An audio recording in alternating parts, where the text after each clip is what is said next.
Buongiorno e ben ritrovati con l'informazione flash di New Sicilia. Di seguito i titoli più importanti della mattina. In apertura la dichiarazione di stato di crisi per 116 comuni siciliani a causa del maltempo dello scorso gennaio. Il provvedimento voluto dal presidente Schifani consentirà di attivare interventi urgenti per la messa in sicurezza dei territori colpiti. E sempre a causa del maltempo il CSM ha stanziato, su proposta del ministro Nello Musumeci, altri 30 milioni di euro per i territori di Ragusa, Siracusa, Catania e Messina colpiti dalle alluvioni del febbraio 2023. La somma si aggiunge ad altri 9 milioni di euro stanziati già a luglio scorso. La cronaca con un'operazione a Siracusa, 22 gli arresti eseguiti oggi dalle autorità su emissione di un provvedimento del GIP del Tribunale di Catania. Nel mirino soggetti legati alla mafia locale accusati di traffico di droga, detenzione di armi e ricettazione.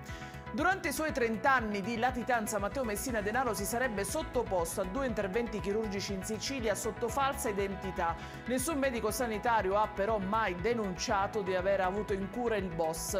L'omertà lo protegge da vivo e da morto, ha dichiarato il pubblico ministero Gianluca De Leo della DIA di Palermo.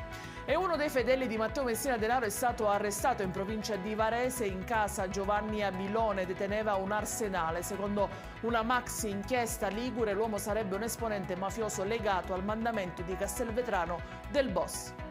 Ed è tutto per queste edizioni. Vi ricordo che i dettagli su queste notizie li trovate sul nostro sito www.neusicilia.it. Grazie per averci seguito, a più tardi con nuovi aggiornamenti.